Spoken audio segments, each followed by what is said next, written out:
매일 아침 꼭 챙겨야 할 뉴스 딱 3개만 골라서 깊게 들여다봅니다. 뉴스 세계 시간인데요. 오마이뉴스의 곽우신 기자 모셨습니다. 어서 오세요. 네, 안녕하세요. 그리고 박지훈 변호사 모셨습니다. 어서 오세요. 안녕하십니까. 새벽 이슬님이 날이 좀 찌뿌둥하지만 굿모닝입니다. 이렇게 인사 건네주셨는데요. 아침에 나오다 보니까 좀 길이 젖어 있더라고요. 네. 비가 조금 왔습니다. 비였습니까? 지금도 눈은 네. 아니었습니까? 눈은 이제 북부 지역, 경기도 북부 지역에 오고 있습니다. 예. 약간씩. 그리고 테리리님이 하품물 카메라 보면서 자신 있게 하라고. 네. 일가수일투족이 전부 다 지금 잡히고 있습니다. 네. 부동자세로 지금부터 방송을 진행하도록 하겠습니다.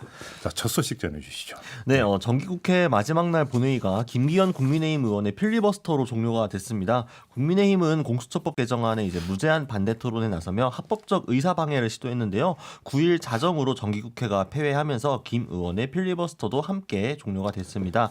민주당은 오늘부터 소집되는 12월 임시국회 본회의를 통해 공수처법 그리고 이제 기타 법안들도 처리할 계획인데요. 비쟁점 법안들은 어제 여야가 합의해서 필리버스터에 들어가기 전에 함께 통과를 시켰고요. 국민의힘 역시 남북관계 발전법과 국가정보원법의 필리버스터를 시도할 계획입니다. 회기 및 의석 등의 문제로 이제 필리버스터의 지연 효과가 사실상 크지 않을 거라는 건 어느 정도 예측이 됐었던 상황이었는데요. 하지만 국민의힘은 다소 우왕좌왕한 모습을 보였습니다. 어제 공수처법뿐만 아니라 5.18 특별법, 사참위법, 남북관계발전법, 국정원법 등 총 5개 법안에 원래 필리버스터를 시행할 계획이라고 발표를 했다가 본회의 시작 약 20분 후에는 사참위법과 5.18 왜곡처벌법을 제외한 나머지 법안 3건에 대해서만 필리버스터를 하겠다라고 알렸습니다. 근데 또 1시간 후에는 다시 이를 번복해서 5개로 돌아왔다가요. 또 1시간이 지나고 원래대로 3개로 돌아왔습니다. 몇 시간 만에 필리버스터 법안에 대해서도 당내 의견을 제대로 정리하지 못하는 등 실력만 노출한 셈이 됐습니다. 이렇게 갈지자 행보를 왜 보인 거예요, 도대체? 그러니까 사참위법하고 5.18 왜곡처벌법을 필리버스터에 나서는 것이 여론전에 좋으냐 안 좋으냐 이에 대한 판단이 좀 늦었던 걸로 그렇죠. 보입니다. 사실 필리버스터라는 건 사실은 이걸 통해서 막을 수는 없습니다. 언젠가는 이제 통과가 될 수밖에 없게 이 국회법이 돼 있는데 문제는 여론 지형을 형성하는 건데 이제 아마 당론이나 아니면 특히 이제 상임위에서는 뭐 5.18 왜곡처벌법이나 사회적 특별 참사처리법 이거 다 특별법 다 반대를 하는 걸로 보이는데 이거를 만약에 필리버스터에서 반대를 해버리면 국민적도 여론하고 이런 게 생각을 한 것 같습니다. 그래서 당론하고 또 지도부 생각하고 이런 것들 계속 고민하다 보니까 5개 갔다가 3개 갔다가 5개 갔다가 결국 3개로 가는 이런 좀 이상한 상황이 좀 돼버렸는데 결국은 필리버스터를 통해서 국민들한테 메시지를 줘야 되는데 오히려 안 좋은 영향을 미칠까봐 또 우려하는 상황이 아니었나. 지도부 뭐 이런 게 아마 지시가 좀 있었지 않을까 생각이 좀 듭니다. 그러니까 예, 사랑과 우정 사이가 아니라 당심과 민심 사이. 그렇죠. 당심은 사실은 제가 알기로는 뭐 사참위법이나 5.18 왜곡처벌법 다 상임위에서 반대를 한 걸로 알고 있습니다. 국민의힘 의원들이. 예. 근데 이거를 만약에 이거 필리버스터 한다 그러면 뭐 공수처법이나 이런 거는 뭐 해야 되겠죠. 그 국민의힘 입장에서는 하게 되면 5.18도 아직까지 저렇게 생각하느냐. 또 세월호냐 이런 거에 대해서도 아직까지 그렇게 생각하느냐. 아니 뭐 예를 그런 얘기 들어서 나오거든요. 엊그제 성일종 비대위원하고 이제 인터뷰하면서 김종인 비대위원장이 광주에 가서 무릎 꿇고 사죄한 효과가 나타나고 있으니까 확실히 나타나고 있다고 대답을 했거든요. 네. 근데 필리버스터로 5.18 특별법 반대를 하면 그렇죠. 도라미타불이 되는 거 아니겠습니까? 말짱 돌아가는 겁니다. 그러니까 이제 의미가 없어집니다. 그래서 아마 당 지도부가 그러니까 제동을 건 거 아니냐 이런 추측이 그렇게 여기서 보입니다. 나오는 건데 예. 그런데 문제는 이게 사전에 교감이 안 되고 있다는 거죠. 그렇죠. 얘기가 안 나왔어야 되죠. 제일 좋은 거는 음. 그냥 3개만 처음부터 하든가 5개를 할 것처럼 하다가 막 몇 번 우여곡절 반복이 됐던 거거든요. 변경이 됐던 거거든요. 네. 이런 부분이 결국은 국민들이나 지지자들이 봤을 때는 아직까지 뭔가 못 정한 거 아니냐 이런 어떤 좀 의심의 눈초리를 지울 수가 없을 것 같습니다. 사실 뭐 두 법안 모두 좀 아쉬운 점은 있습니다. 반대 토론을 한다고 하면 할 수 있겠죠. 뭐 예를 들면 뭐 사회적 참사 이 조사 특별위원회 같은 이 특별법 같은 경우에는 이번에 가습기 피해자 분들은 활동이 종료가 되면서 관련해서는 뭐 이런 아쉬움을 남겼는데 지금 국민의힘에서 반대 토론을 하겠다고 나서는 요지가 그러니까 사참위를 더 강화해야 된다라는 식으로 이야기하는 게 아니잖아요. 이에 대해서 반대하는 취지로 토론에 나서는 건데 국민적 여론에서는 여전히 지금 진상규명이 더 필요하고 특히나 이날 국회 본회의장 앞에서도 이 관련해가지고 그 유가족분들이나 아니면은 뭐 여러 분들이 와서 집회도 하고 시위도 하는 상황이었는데 그걸 딱 국민적 여론과 배치되게 사회적 참사 특별위원회 이런 권한 주면 안 됩니다. 이거 너무 막강한 권한을 주는 건 문제가 있습니다. 그만 종료해야 됩니다. 이런 말을 하는 순간 저 당은 여전히 정신 못 차리고 있구나. 민심을 읽지 못하는구나. 하게 되면 사실 공수처나 다른 여론전에서도 밀릴 수밖에 없는 상황이잖아요. 그런 것들 종합적으로 고려한 게 벌써 아니겠습니까? 지금 여론전에서 많이 좀 밀리는 상황이 아닌가 생각도 들어요. 이렇게 좀 단일 대우를 형성해 가지고 딱딱딱 떨어져야 되는데 뭐 그래서 필리버스터 했던 게 별로 보도도 잘 안 되는 것 같고 뭐 오늘 또 보도될 수도 있겠지만 또 앞으로 이제 또 두 번 더 해야 될 거 아닙니까? 나머지 두 가지 법안에 대해서 예. 과연 또 주목을 많이 끌 수 있을지는 또 사실 주목 끄는 게 사실 효과인데 아무튼. 법안을 막을 수는 없는 거니까요. 어제 필리버스터는 그냥 미니급 필리버스터였잖아요. 김기현 의원 혼자. 혼자 네, 혼자 초미니급이죠. 했습니다. 네. 네.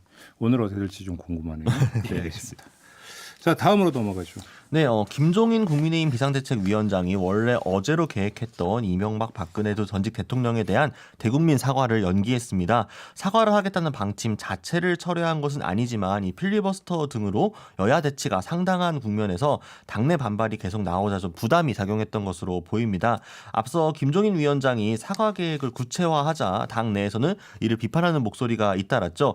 주호영 원내대표 등이 우려를 표한 것은 물론이고요. 이제 배현진 원내대변인은 귀태라는 표현 까지 사용을 했고 또 장제원, 박성준 의원 등도 마찬가지였습니다. 하지만 또 김종인 위원장을 공개적으로 지지하는 유승민, 원희룡, 박진, 곽상도, 하태경 등의 인사들도 나오면서 내부 파열음만 더 커진 상황이었는데요.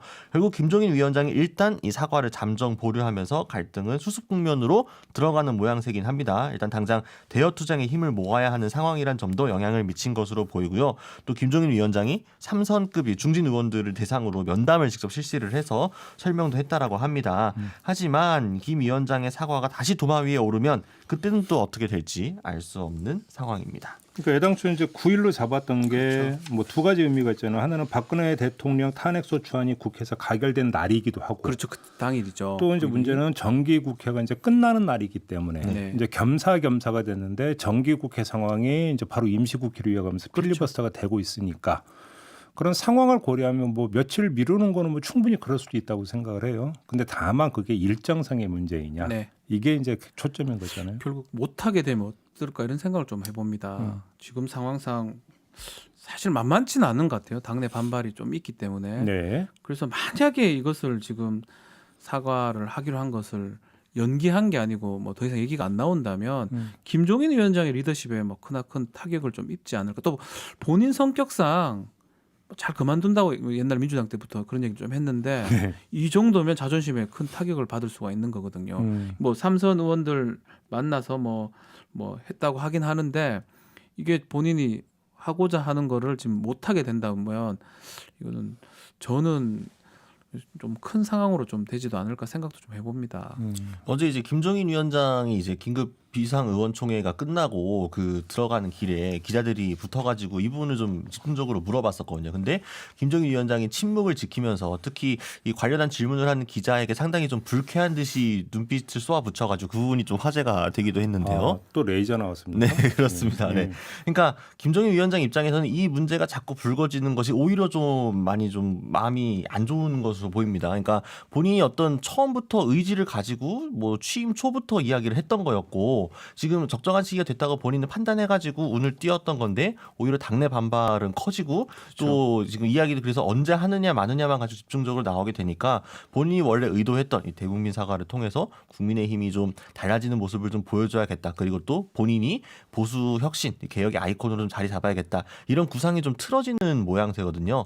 자기가 생각했던 구상대로 그림이 잘 안 그려지니까 그렇죠. 여러모로 좀 불쾌한 게 아닌가 자꾸 싶습니다. 예전에 민주당 때 이제 비대위원장 할 때가 생각이 납니다. 그때는 이제 민주당 그 의원들이나 민주당 사람들이 나 그만두겠다고 하면 다들 그냥 아이고 하십시오 이렇게 했던 좀 기억들이 많이 나거든요. 근데 이번에는 그만두겠다 하면 그만두라는 식으로 지금 국민의힘 의원들은 좀 그런 모양새입니다.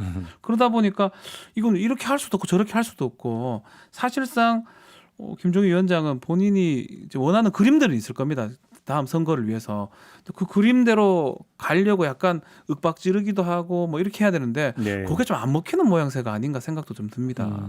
그러니까 약간 리더십이 좀 침체되어 있는 상황에서 이 대국민 사과를 계기로 본인의 리더십을 강화하는 쪽으로 가야 되는데 오히려 약점만 노출을 하면서 더 당이 분열 상황으로 들어가니까 아마 좀 이래저래 국민의힘이 이 난관을 어떻게 극복하느냐가 정말 탄핵의 강을 건너느냐 안 건너느냐 그렇죠. 이 기점이 되지 않을까 싶긴 합니다. 눈길을 끄는 건 이제 시점이 그 늦춰졌다라는 것보다 더 중요하게 봐야 되는 건 어제 당에서 나온 게 과오에 대한 사과는 아니다. 또 이런 이야기가 네. 나왔잖아요. 그래서 좀 돌렸죠 말을요. 그렇죠. 네. 그렇게 되면 이제 수위 조절에 들어간 거 아니냐라는 지금 분석이 따라붙게 되는 건데 그렇게 돼버리면 만약에 정말로 그러니까 언젠가 입장을 표명을 하는데 그게 수위가 확 낮아진 거라면 그렇죠. 그게 더 큰 문제가 의미가 될 수도 없죠. 있다. 만약에 국민들이 봤을 때 이건 뭐 사과도 아닌 사과가 돼버린다면 네. 의미가 없어지기 때문에 그때도 사실 또 문제가 될 것 가능성이 높아 보입니다. 그렇죠. 오히려 기대했던 분들 입장에서는 지금 오히려 장난치는 거냐 이렇게 받아들일 수도 있는 거잖아요. 지금도 근데 눈길을 끄는 게 김종인 위원장의 사과 표명에 찬성한 의원 중에 곽상도 의원이 포함이 그래요? 됐더라고요. 네, 그건 좀 의외였죠. 확상도 의원이 좀 안 맞아 여기는. 박근혜 대통령 시절에 청와대 민정수석을 지냈던 분이죠. 네. 친박 그런데- 의원으로 알고 있는데요. 네, 찬성을 표했더라고요. 네. 알겠습니다. 자, 마지막 뉴스로 넘어가죠. 네, 김여정 북한 노동당 중앙위원회 제1부부장이 강경화 외교부 장관의 북한의 코로나19 대응 관련 발언을 망언이라고 규정하면서 맹비난했습니다. 김 부부장은 조선중앙통신을 통해 발표한 담화에서 남조선 외교부 장관 강경화가 중동 행각 중에 우리의 비상 방역 조치들에 대하여 주제 넣은 평을 하며 내뱉은 말들을 보도를 통해 구체적으로 들었다라면서 앞뒤 계산도 없이 망언을 쏟는 것을 보면 얼어붙은 북남 관계에 더더욱 스산한 냉기를 불어오고 싶어 몸살을 앓는 모양이라고 꼬집었습니다. 앞서 강경화 장관은 이제 국제전략문제연구소 초청으로 바레인에서 열린 이 마나마 대화 제1세션에 참석을 했고요. 이 자리에서 북한의 코로나19 대응에 대해 북한이 우리의 코로나19 대응 지원 제안에 반응하지 않고 있다라면서 이 도전이 북한을 더욱 북한답게 만들었다고 생각한다라고 지적을 했습니다. 네. 또한 강 장관은 북한이 확진자가 없다고 주장을 계속하면서도 코로나19를 통제하는 부분을 언급을 하면서 조금 이상한 상황이라고 물음표를 던졌는데요. 강경화 장관의 말이 북한을 자극했을 수는 있는데 이 연설 내용에 비해서 비난의 강도가 상당히 높아서 그 속내에 대한 궁금증이 더 커지고 있습니다. 그 속내를 어떻게 읽어야 되는 거예요, 그러면? 너무 세죠. 뭐 이런 말 비판할 수도 있는데 좀 이런 생각이 들어요. 계속 비판해야 되는데 뭔가 얘기를 해야 되는데 뭔가 남한에서 우리 대한민국에서 별로 행동이 없는데 뭔가 하나 딱 걸렸다. 그러니까 시기가 중요한 거지 이 내용이 중요한 거 아닌 것 같습니다. 뭔가 지금 시점에서 메시지를 하나 던져야 되는데 대남 메시지를 던져야 되는데 메시지를 던질 만한 행동들을 안 하고 있는데 뭔가 비슷한 행동을 했다고 북한에서 판단한 게 아닌가. 특히 김여정 부부장이 뭐 그렇게 보이는데 계속 시기에 보니까 지금 비건 방한하고 관계가 있는 것 같아요. 이 북한이 봤을 때는 미국하고 뭐 대한민국 남한이 얘기를 하는데 우리한테 북한 문제를 좀 잘 좀 얘기해라. 아니면 우리도 지금 있다. 이런 느낌의 메시지가 아닌가. 어떤 이게 좀 수위가 이게 뭐 이런 얘기가 뭐 무슨 비난하려고 하는 게 아닌데요. 분명히 강경화 장관 얘기는 네. 이걸 갖고 이렇게 뭐 망언인 것처럼 이렇게 할 필요는 없는 거거든요. 그래서 하긴 해야 되는데 시기를 계속 보다가 이걸 하나 찾아낸 게 아닌가 저는 이렇게 생각이 좀 많이 듭니다. 또 북한 입장에서는 지금 코로나19가 굉장히 예민한 상황이기도 하고요. 그리고 지금 코로나19 방역 관련해 가지고 김정은 위원장이 직접 좀 진두지휘를 하고 있는 상황이잖아요. 이 부분에 대해서 그 흠집이 나거나 정당성이 훼손이 된다고 하면은 그 정권 차원의 문제로도 비화될 수 있기 때문에 좀 민감하게 나선 게 아닌가 이런 추측도 가능할 것 같고요. 또 방금 말씀 주신 것처럼 스티븐 비건 대북 특별대표가 이제 닭 한 마리 먹으러 온 날과 겹치기 네. 때문에 이럴 때 계기를 삼아가지고 어쨌든 미국하고 우리 측하고 함께 꼬여있는 이 전국에서 뭔가 메시지를 균열을 일으키고 싶었던 것은 아닌가. 그래서 이런저런 계산이 들어간 발언일 것이라는 추측이 다수이긴 합니다. 근데 뭐 지금 뭐 한미 간의 균열을 일으키고 말 게 아니라 미국은 지금 정권 교체이기 때문에 뭐 비건이 그렇게 지금 중요한 위상을 차지하나는 좀 따져봐야 되는 문제인 그렇죠. 것 같고요. 근데 아무튼 일단 첫째 이제 강경화 장관이 뭐 영어로 얘기했던데 보니까 북한답다라고도 번역을 하고 북한스럽다도 번역을 했던데 북한 입장에서는 뭐 그런 점에서는 기분이 나쁠 수도 있다고 생각을 해요. 예를 들어서 이제 뭐 우리 사회에서는 뭐스럽다, 검사스럽다 이런 표현 거 네, 쓰고 네. 이러지 않습니까? 그럼 듣는 검사들이 기분이 좋겠습니까? 그렇죠. 네. 아마 이제 그런 비슷한 맥락에서 기분은 나쁠 수는 있을 수 있다. 그런 점에서 강경화 장관이 꼭 그렇게 표현을 했어야 되는 거냐. 라고 하는 또 이인영 통일부 장관이 그걸 어떻게 보고 있을까도 사실은 개인적으로 궁금한 부분도 있어요. 그렇죠. 그럼에도 불구하고 이제 그 과민 대응인 부분들은 좀 분명히 있죠. 근데 이제 눈여겨봐야 되는 것은 김여정 부부장의 등장이 6개월 만이라는 점도 눈여겨봐야 되는 거죠. 그때 남북 연락소 폭파하겠다 얘기했던 게 6월 달이거든요. 네. 예, 그때 이후 처음입니다. 그러니까요. 그다음에 어떤 대남 사업을 총괄한다고 밝혔는데 그 연장선상에서 6개월 동안 얼굴을 비치지 않다가 다시 등장을 했다는 네. 점. 이것도 좀 주목을 해서 봐야 되는 부분이 아닌가 싶은 생각이 드는 거고요. 네. 강경화 장관이 지적했던 거는 코로나19 전국에 맞춰서부터 북한스러워진다는 건 북한이 조금 더 폐쇄적이고 기존에 좀 정보 통제 사회적인 측면들이 더 강해지고 있는 거 아니냐. 뭐 그런 뜻이겠죠. 내부 정보의 내부 유입을 더 철저하게 막고 있는 거 아니냐. 약간 이런 지적이었던 거잖아요. 근데 실제로 지금 북한이 코로나와 관련해서 방역을 빌미로 상당히 좀 더 주민들 통제하는 것들을 강화하고 있다는 얘기도 나오고 있기 때문에 그런 차원에서도 뭐 북한 입장에서는 더 민감하게 받아들인 게 아닌가. 아무튼 근데 코로나에 대해서 상당히 북한이 지금 민감하게 움직이고 있는 것은 또 네. 분명한 사실이거든요. 요즘도 좀 함께 봐야 될 것 같고요. 자, 이환님이 박지훈 변호사 보면 미소가 나와요. 오. 오, 행복한 하루 되세요라고. 왜 머리를 쓰다듬으세요? 부끄러워서요. 그다음에 빅토리아 홍님이 박지훈 변호사님 늘 응원하고 있습니다라고 이렇게 감사합니다. 팬분들이 예. 또 이렇게 아유 깜짝 놀랐습니다. 왜 깜짝 놀라요? 팬들이 얼마나 많은데. 그럼요. 제 주변에도 박주민 변호사님 아침에 이렇게 항상 너무 귀여우시다고 말씀해 주신 분 되게 많으세요. 네, 시선 집중이 혹방맹 아니십니까? 네, 감사합니다. 네, 이렇게 마무리하겠습니다. 곽우신 기자, 박지훈 변호사와 함께했습니다. 고맙습니다. 감사합니다.